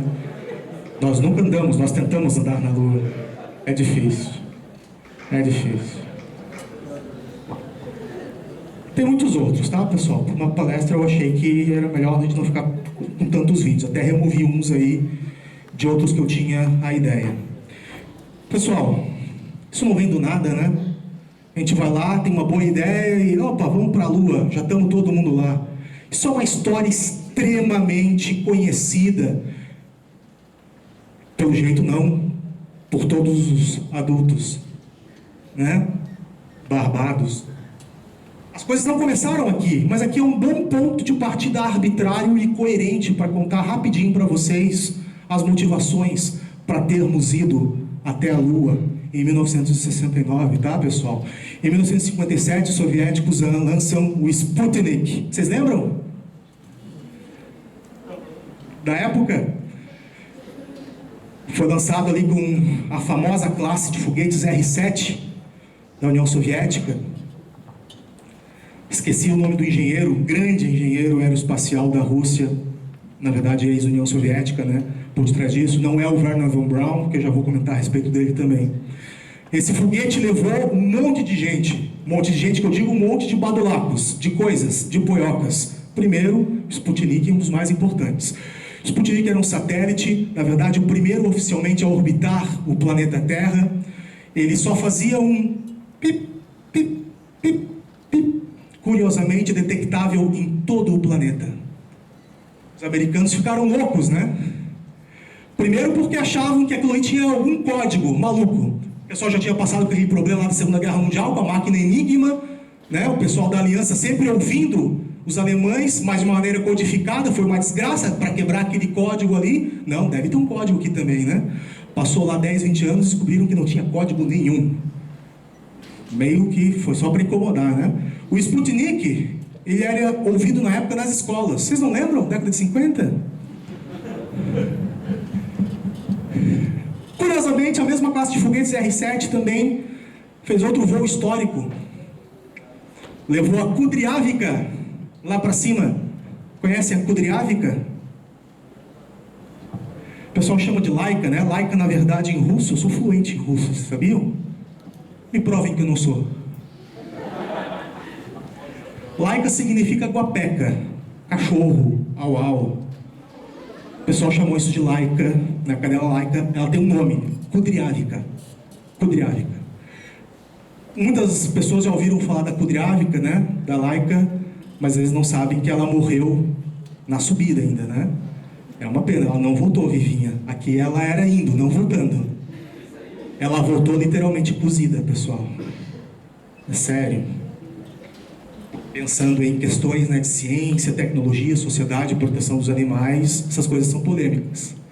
Não foi só a Kudryavka que morreu cozida também. Antes do Yuri Gagarin, teve um cara que morreu também na reentrada, tá? Pessoal, isso virou notícia muito rapidamente. A gente está aqui em plena Guerra Fria, né, pessoal? A União Soviética só teve ali junto aos Estados Unidos em função de interesses próprios ali, né? O inimigo do meu inimigo é meu amigo, não é isso? O Bigodinho estava tocando o terror na Europa E as coisas funcionaram, a União Soviética conseguiu trabalhar nos Estados Unidos. Acabou a Segunda Guerra Mundial, opa, cada um para o seu canto. Cada um para o seu canto. A gente tem uma guerra, praticamente declarada, uma guerra, só que sem armamentos, e a gente está em plena Guerra Fria quando essas coisas acontecem. Sobre essa história, tem um outro livro que é não ficção, que é muito bom, esqueci o nome dele agora, mas o importante é que eu lembrei desse. É o melhor que vocês poderiam ler sobre essa história, né? O Rocket Boys, alguém já ouviu falar? Alguns de vocês já viram um filme, né? Porque eu mostrei. Eu sou professor, vocês tinham que ver, mesmo que não quisessem, então vocês viram e vocês sabem disso. O Rocket Boys, pessoal, uma narrativa, uma história verídica, né? Uma cidadezinha no interior americano, dos Estados Unidos, onde um grupo de estudantes ficou extremamente influenciado pelo advento do Sputnik e começou a tentar, né, aprender ciência, explorar um pouco as coisas, né? E aqui está a foto real dos 4 estudantes, né, da cidadezinha de Calwood, uma cidadezinha mineradora, e virou um filme que é O Céu de Outubro, October Sky. Quem não viu esse filme, eu não vou perguntar para não constranger ninguém. Quem não viu esse filme, eu sinceramente acho que não deveria continuar a dormir e acordar no próximo dia sem fazer isso. Se vocês hoje forem atrás dele e virem só esse filme, vocês esqueçam tudo aquilo que eu falei, eu já vou ter produzido o maior impacto possível em vocês. Se vierem só esse filme, tá? Aqui, curiosamente, está o autor, né? Um desses piás, que eu não sei qual dos 4, aqui já crescidinho, claro, que é o próprio Homer Hickam, que escreveu o livro, né? E que ajudou, inclusive, nas filmagens. Ali está o Jake Gyllenhaal, bem novinho ali ainda, né? Então, dica imperdível, tá, povo? Essa história do Sputnik ali é contada de uma maneira bem legal. Agora, olha só, logo na sequência, logo depois lá da Kudryavka, o pessoal leva o Yuri Gagarin, que é o primeiro ser vivo a ser mandado para o espaço e que voltou vivo. A gente, sinceramente, não sabe quantos que foram enviados e não voltaram vivos. Pelo menos um é conhecido na história. Existem, inclusive, fotos do sujeito todo carbonizado, sendo tirado da sonda. Eu achei que era de bom tom, para uma tarde de quarta-feira, não mostrar essa imagem para vocês. Mas está ali, só ir lá e buscar, né? O Yuri Gagarin é o primeiro que foi e voltou. Em plena Guerra Fria, isso acontecer, começa o que o pessoal chama de corrida espacial, algo essencialmente político e não científico, embora a ciência tenha ganho muito com isso, né? Dá para perceber que os americanos ficaram loucos. Ficaram loucos. E em 1961, o próprio Kennedy, ele dá o pontapé inicial, então, para um projeto sem precedentes na história da ciência, em termos de recursos governamentais destinados àquilo ali. Na verdade, ainda hoje, a obra, que isso, eu não sei como é que é o nome disso, né? É uma força-tarefa, mas a obra mais cara é o ADL, né? Do LHC, do Large Hadron Collider, ou Collider, dependendo do sotaque, né? Lá na França e Suíça, o maior acelerador de partículas que a gente tem hoje. Mas com injeção de governo, tirando as guerras, obviamente, essa foi a missão que mais envolveu dinheiro, né, para ela poder ser bem sucedida. Tem um videozinho aqui do sujeito, tem 1 minuto, acho que não é o caso. Como é que a gente está no tempo? Ele vai falar umas coisas.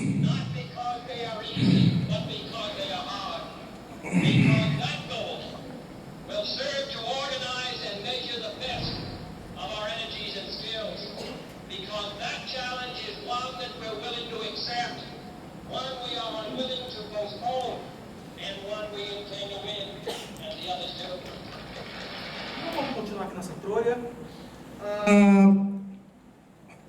Tem uns 5 minutos essa declaração inteira, mas basicamente o que ele está dizendo é o seguinte: meus queridos, vocês mandaram um homem para o espaço? Então tá, até no final da década a gente vai enviar o homem para a Lua. Para a Lua. Vamos contratar o Stanley Kubrick, vamos lá para Hollywood. Como é que tem aquela do... É o Stanley Kubrick... Ele filmou o Pouso na Lua. Só que como a gente conhece Stanley Kubrick, sabe que ele é um diretor minucioso, ele resolveu filmar isso em locus. Então ele filmou na Lua. Essa é a parada. Isso. Ele filmou na Lua, né? Perfeccionista do jeito que ele era, não tenho dúvidas. É assim que surge a Apollo 11, que é a fatídica que vai tocar os pés na Lua, porque já tinham outras Apolos. Existem várias, tá? Uma dúzia. Eu vou falar sem ser a 11, antes da 11, que é a principal, em termos históricos, porque é a primeira que pousa, mas tem outra meia dúzia de missões que levam o homem à Lua, tá, pessoal? De 1969 até 1972. Vamos começar só de uma antes. Ali em 1961. 1969 a gente culmina quase uma década. O melhor livro que eu conheço que conta metodicamente essa história, que, olha, é uma das mais fantásticas que eu conheço na história da ciência. O melhor livro que eu conheço é esse. Infelizmente, eu nunca encontrei uma versão traduzida dele. Também nunca procurei. Talvez exista. Tá? The Right Stuff, Tom Wolfe. Conta com precisão toda a questão da Guerra Fria, mas o foco dele está muito mais para as coisas que me divertem. É todo em cima do caráter técnico, né, de você ter uma cidade com centenas de cientistas e engenheiros com um único objetivo: levar o homem à Lua. Qual que era o tipo de preparação que os astronautas tinham que sofrer? Inclusive esse é o foco. Não é o total, mas é o foco. Como que foi, durante esses quase 10 anos, o treinamento dos astronautas? É um dos livros mais fantásticos que eu conheço. Se não encontrarem em português, pelo menos vão atrás do filme. Ele foi felizmente filmado. Ali o Dennis Quaid, Ed Harris ali em cima, né? O título em português foi uma tradução literal que significa Os Eleitos. Os títulos, né? Os títulos aí que a gente sempre tem para os filmes, né? Como é que é? O Massacre da Serra Elétrica, não é isso? Mas aquela poioca não é uma serra elétrica, é uma motosserra, né? Mas tudo bem. O filme, tão bom quanto. Tão bom quanto. Tá? Tem 3 horas o filme. 3 horas. Parece que é meia hora. Parece que é meia hora. Tá? Então, esse é o segundo. Se vocês não fizerem mais nada da vida com as coisas que eu falei para vocês hoje e virem apenas esse filme, também já produzi muito mais do que eu poderia produzir em vocês. Tá bom? Mas olha só, essas Apolos foram enviadas lá pelo clássico, né, foguete Saturno, e que enviou inclusive várias missões, né, lá para o espaço. Ainda hoje, se não me engano, ela detém um recorde de engenharia aeroespacial em termos de força aí de empuxo. Eles chamam de empuxo, o nome não deveria ser esse, né? Mas poder de aceleração. Ainda hoje parece que é a máquina com maior poder de aceleração já criada por nossa tecnologia. Ainda hoje. Isso não foi quebrado. São os foguetes aí Saturno. Um deles está lá exposto, né, no Cabo Canaveral, para quem dá um pulinho lá esse final de semana. Eu falei para vocês, em termos de valores, mais de 100 bilhões em valores corrigidos. O LHC, que eu falei para vocês, que é a obra mais cara, foi cerca de 20 bilhões. Isso de reais. Tá? Aqui está de dólares, pessoal. Em dólares. Curiosamente, o cara que ajudou muito nessa engenharia foi o Wernher von Braun. Curiosamente, ele aparece inclusive naquela história do Robert Hicken que eu falei para vocês, porque ele inspirou bastante a piazada também, porque foi o cara que projetou essencialmente, né, toda a tecnologia aí do foguete Saturno. E o Wernher von Braun era o cara do lado inimigo, era do outro lado, ele projetava mísseis, né, na Segunda Guerra Mundial, na Alemanha. Depois que o bigodinho foi para o saco, né, ele consegue aí uma parceria e vai trabalhar nos Estados Unidos, ajudando nesse processo. Pessoal, antes de falar para nós rapidinho, né, e daí a gente já está nos finalmente. A Apollo 10 é uma missão muito importante e muito simbólica também, porque outras missões já tinham sido enviadas, mas a Apollo 10 é a primeira que vai fazer uma sondagem minuciosa da Lua antes de nós irmos para lá, por razões óbvias. Conhecer toda toda a física, toda a geologia. Como é que eu falaria geologia da Lua, se a palavra geologia está associada ao planeta Terra? Alguém me ajuda? Eu não sei. Lunalogia, talvez? E também porque a missão onde leva o Eugene Cernan. O Eugene Cernan é um cara recordista, porque foi o único a ir 3 vezes para o espaço. E ele foi 2 vezes para a Lua. É o único. Ele foi na primeira, que é o Apollo 10, onde era só reconhecimento, ele não pousa lá. E depois lá na Apollo 17, acho, que é a última, onde ele efetivamente não só pousou, mas como ele era o capitão da missão, ele é o último que retorna para a nave. Então ele é literalmente o último homem da história a pisar o pé na Lua, o Eugene Cernan. Já vou falar um pouco mais sobre ele. Aqui está atrás a cápsula de retorno da Apollo 10. Eles estão indo ou estão voltando aqui? O que vocês acham? Eles estão indo ou estão chegando?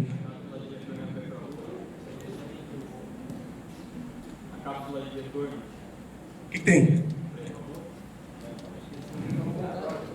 Estão indo ou estão voltando? Como é que eles voltam mesmo?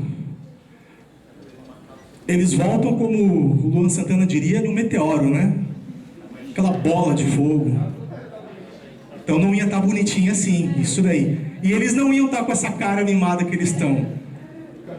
Você chega todo desidratado, você chega com o osso descalcificado, você chega fraco, chega com vontade de ir para casa ver Netflix. Você não chega com essa cara aqui, ó. Olha como é que ela volta. É a mesma. Curiosamente, essa mesmíssima cápsula está lá no Science Museum, em Londres, hoje.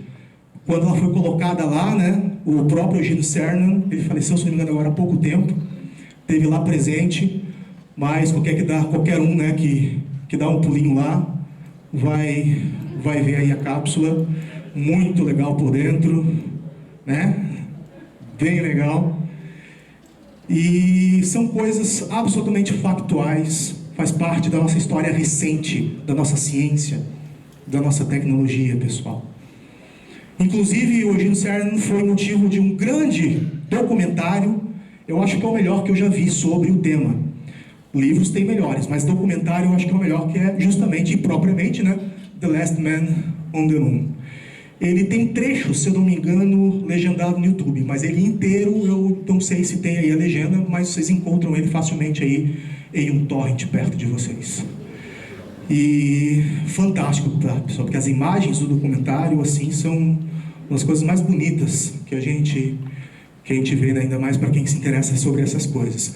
Aí a gente chega na 11, né, daí é o de praxe, os 3 que vão, portanto, né, Neil Armstrong, o Buzz Aldrin, o Michael Collins, coitadinho, ele não pôde sair, ele ficava, na verdade, sempre, né, na cápsula, então ele nunca pousou na Lua, ele nunca botou o pé na Lua, mas esteve na Lua, né? E o primeiro a botar o pé, vocês sabem, é o Neil Armstrong, né?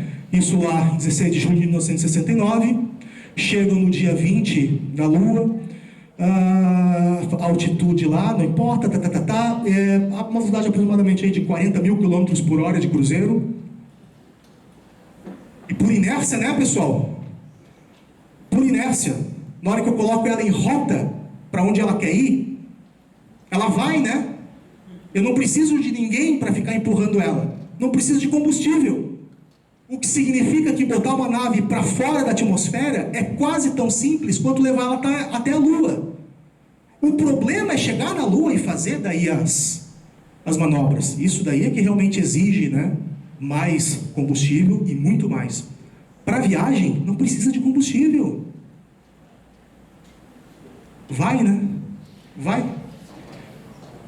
Então, com essa velocidade de aproximadamente 40 mil quilômetros por hora, cerca de 4 dias de viagem, eles chegam na Lua. Tranquilo? Isso não era para estar aqui. Achei que eu tinha tirado. Isso aqui eu tinha colocado em uma fala anterior, em outro contexto, inclusive até para consertar uma injustiça, porque fizeram há pouco tempo lá o Estrelas Além do Tempo, um filme divertidinho, né? Mas já que a gente vai fazer um filme sobre mulheres trabalhando nas missões Apollo, o que é fantástico, né, pessoal? A gente esquece dessas coisas. Pô, mas que a gente comentasse, que o filme falasse da Margaret Hamilton, e ela não aparece em momento algum no filme. E a Margaret Hamilton, ela sozinha, ela fez todo o código-fonte dos computadores de bordo, tá? Do veículo espacial. E ano passado, inclusive, ela foi condecorada, né, naqueles últimos dias aí do presidente Obama. Aqui está ela recebendo aí uma medalha da honra civil, né, alguma coisa assim, alguma coisa parecida. E ela, felizmente, foi uma das condecoradas, né? Agora, algumas questões para finalizar. Pessoal, é importante mostrar que a ciência é algo vivo, dinâmico, e que ela não é verdade absoluta. As coisas que a gente chega com ciência, elas têm o seu poder. E quem quiser discutir sobre isso, a gente abre uma outra palestra para falar. O porquê que eu vou preferir acreditar,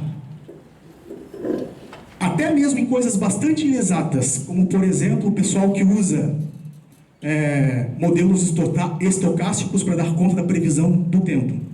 Por que eu vou preferir ouvir esses caras e não o pajé da Amazônia, que está pulando de um pé só para fazer chover? E olha que às vezes chove, hein? E olha que às vezes chove. Mas daí isso é um outro tema. Não dá para abrir aqui. Mas é assim, então, vamos ensinar a controvérsia, né? Vamos ensinar que não temos uma verdade. Então vamos, a galera da química, o que vocês acham de, ao invés de usar a tabela periódica, porque ela é muito complicada, né? Ela tem muitos elementos. Quem é que consegue de cabeça dizer todos os elementos? Vocês já memorizaram aquela musiquinha lá do Sheldon para isso ou não? Alguém já? Ninguém? Eu ia falar para subir aqui para cantar para a gente, porque eu também não sei. Mas vamos usar a tabela periódica do Empédocles, de mais de 2.000 anos atrás. Terra, água, fogo, ar e éter, né? Vamos usar isso como uma alternativa à química. O que vocês acham? Ao invés de falarmos sobre as construções das pirâmides e os desafios tecnológicos desse pessoal, em uma época onde aparentemente não existia, inclusive, nem a tecnologia de alavancas, o pessoal conseguiu empilhar aquelas pedras imensas, vamos ensinar que talvez elas tenham sido construídas por extraterrestres. Não é uma questão de democracia, talvez? Democracia em relação aos extraterrestres, né? Então, a Lua, às vezes aparecem umas modinhas, o pessoal da Terra plana agora, né? Vamos ensinar como uma alternativa viável. Tem esse pessoal aqui meio estranho, que acredita que a Terra é meio esférica. Que coisa estranha. E tem esse pessoal que acredita que a Terra é plana. Vamos colocar as duas no mesmo patamar de realidade. Não é uma questão de democracia. O que vocês acham, né? Vamos trazer essas duas coisas para a escola, sem problema nenhum. E sem dizer que uma é melhor do que a outra. Porque isso é uma questão, inclusive, democrática, não é isso? Pessoal, daí alguém fala, mas a gente não sabe exatamente como é que as pirâmides foram construídas. Logo, ETs construíram. Argumento das lacunas. Eu uso aquilo que eu não sei como argumento para defender o que eu quero. E desde quando a minha ignorância me ajuda a defender algo, deveria ser o oposto. O argumento de lacunas, pessoal, é extremamente comum na fala de muita gente. Até mesmo de algumas pessoas adultas barbadas. Quando eu falo essas coisas, pessoal, é para vocês ganharem um senso crítico. Um senso crítico que faça com que vocês não acreditem em nada do que eu tenha trazido para vocês, mas que sirva para vocês irem atrás. E que com um mínimo de discernimento, saber qual é a fonte que você está consultando. Se é aquele sitezinho lá, feito em HTML, com fonte, né, colorida, né? Vocês vão escolher isso. No final das contas, a educação crítica é construída, de certa forma, por vocês. O conhecimento. Então não fiquem no que eu estou falando, mas vão atrás. Ouçam os outros lados. Ouçam, não tem problema nenhum. Porque essa história de não termos ido até a Lua está exatamente no mesmo patamar epistemológico e argumentativo dessas coisas, da Terra plana, do colapso do World Trade Center. Curiosamente, pessoas barbadas também vão falar a respeito. Opa, mas não foram os aviões que derrubaram. É aquela história, né? Em época de Copa e Campeonato Brasileiro, todo mundo sabe que todo mundo vira técnico de futebol, não é isso? Quando caiu aquilo ali, todo mundo virou especialista em engenharia civil. Todo mundo. Não, avião não consegue derrubar isso. Para que o avião então, né? Derruba sem ele, caramba. Não, foi para forjar lá, né? A gente queria lá incomodar os islâmicos, né? Então vamos forjar essas coisas também. Que mais uma vez, pessoal, é uma pataquada que não se sustenta. Eu poderia ter feito uma fala muito parecida com o que eu falei aqui hoje para vocês sobre a Lua, sobre o World Trade Center. E sobre todos aqueles fatores de ciência e tecnologia básicos que a gente desconhece ao ficar repetindo esse tipo de argumentação. Que um avião não teria derrubado as torres. Se alguém acredita nisso, como eu falei para vocês, democracia, todo mundo continua pagando imposto igual, acreditando ou não desacreditando. Construam a convicção de vocês. Não fiquem só naquilo que eu estou falando, tá, pessoal? Detalhes interessantes que dificilmente o pessoal conhece. Quando a Apollo 11 pousa na Lua, já tem um veículo lá. E dos russos, da União Soviética, Luna 15. Isso é factual, pessoal. Tá? Virou selo mais tarde, inclusive. Né? Muito usado lá pelos colecionadores. Curiosamente, o Demétrio é um grande filatelista, né? E... cadê o Roberto? Cadê o Roberto? Você tem esse selo, Roberto? Não? Ainda não? Tá. Na hora que eu te achar um deles, na verdade 2, né? Daí eu te dou um. Pessoal, o pessoal da União Soviética monitorou toda a expedição, todo o evento, desde o seu início até o final. Eles tinham um veículo monitorando a Lua. E se tem um país que estaria interessado em desbancar uma farsa feita pelos americanos, esse país era a União Soviética. Ou como eles queriam fazer isso. E eles não puderam. Eles não puderam. Não tiveram o que fazer. Tá? Eu acho que é a última, tá, pessoal?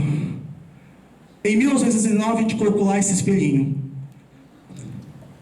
Que desde então virou um pequeno nicho dentro da astrofísica, que é a pesquisa aí chamada de Lunar Laser Range, que é a pesquisa aí de características lunares, principalmente o movimento de afastamento da Lua, né, a partir de um laser enviado aqui do planeta Terra. Qualquer laboratório bem equipado de astrofísica, a gente ainda não conseguiu comprar esse, né, Luiz? A gente tem um telescópio legal, mas um emissor laser de alta potência com detector de altíssima tecnologia deve custar apenas cerca de $100 mil. Eu acho que o PAT 2018 não vai permitir ainda dessa vez. Mas vocês vão ali para a Federal do Rio Grande do Sul, vão ali para a Unicamp. Vocês emitem um laser até a Lua. E vocês sabem qual é exatamente a distância dela por causa desse espelho que está lá. Daí você pergunta para o André, quem é que botou esse espelho lá? Quem botou? Não vou entrar em detalhes, mas isso aqui significa rapidamente o seguinte, que tem umas questões técnicas adicionais, o laser ele tem uma abertura que, por melhor que ele seja, ele sempre vai chegar lá com uma abertura muito grande, mas ele não precisa atingir exatamente o espelho. Basta que uma fração só atinja o espelho, de tal modo que eu detecte o seguinte, esses pontinhos menores são fótons refletidos pela Lua de forma natural. Ou seja, sem o laser eu coloco lá o meu equipamento e eu obtenho esse gráfico, mas sem essa linha escura, indicando aí, né, fótons aleatórios, que é o resultado de eu estar vendo a Lua, inclusive, ela está refletindo a luz do Sol, né? Mas na hora em que ela passa, o teórico laser, ele incide na região onde sabemos onde está o espelhinho, acontece isso daqui. Uma porção pequena do laser que chega na Lua reflete de volta, nos dando um indicativo claríssimo de que muito mais fótons estão sendo captados, além daqueles naturais, que são esses outros pontinhos esparsos. E é óbvio, né, pessoal? Isso daqui bate exatamente com a posição aonde sabemos estar o espelhinho. Tá? Quem é que botou o espelhinho lá, né? Isso aqui é uma linha de pesquisa, pessoal, em astrofísica. Tá ali, ó, um artigo recente, peguei trocentos lá, pega um, tá lá o resuminho, pega lá a tabela, né? Olha só o início aqui, ó, é Apolo 11 que bota o primeiro. E tem várias informações das outras Apolos, 14, 15, as datas em que foram feitos aí alguns trabalhos acadêmicos associados a essa técnica de pesquisa, tá, pessoal? Foram produzidos gráficos aqui, onde a gente tem justamente a incidência dessa temática no campo da astrofísica, muitos artigos publicados. E como é que a gente vai ter pessoas adultas falando aquelas coisas, pessoal? Não dá, não dá. E a gente não tem arma contra isso, a não ser vocês, no sentido de vocês ouvirem criticamente as coisas, inclusive, repetindo de novo, mais uma vez, novamente, aquelas coisas que eu estou falando para vocês. Não fiquem só no que eu estou falando. Cheguem em casa, leiam, assistam documentários, pega lá o livro, vamos ver qual é a fonte, o que vocês estão usando, o que vocês estão aí lendo, né, pessoal? Entre inúmeras formas arbitrárias de terminar a minha fala, eu escolhi pegar aqui esse sujeito, Carl Sagan, ainda hoje, né, o maior divulgador da ciência que tivemos. E o Carl Sagan tem uma frase que eu gostaria de proferir para vocês, que é a seguinte: devemos manter a mente aberta, mas não tão aberta a ponto de o cérebro cair, né, pessoal? Até onde que vai a criticidade? E daí? Pessoal, grosso modo, é isso. Boa noite.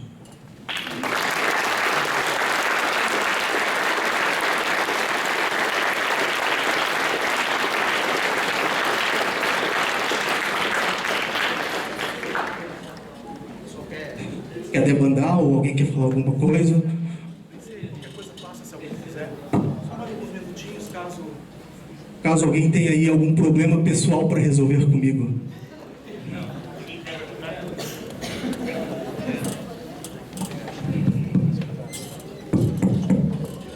Gostaria de tecer algumas palavras aqui. Aranha das palavras.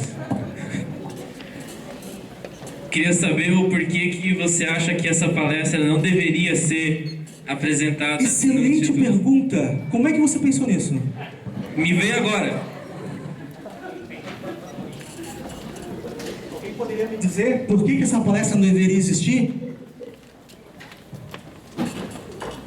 Pessoal, em um mundo acadêmico ideal, temos coisas muito interessantes para aprender sobre ciência, do que ficar resolvendo coisas absolutamente fantasmagóricas dentro do mito popular, do mito cultural, da ignorância que se tem a respeito, pessoal, da atividade científica.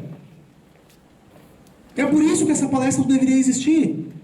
O fato de que eu estou aqui, é claro, tentei fazer o possível para trazer coisas que acrescentem, obviamente, aproveitando.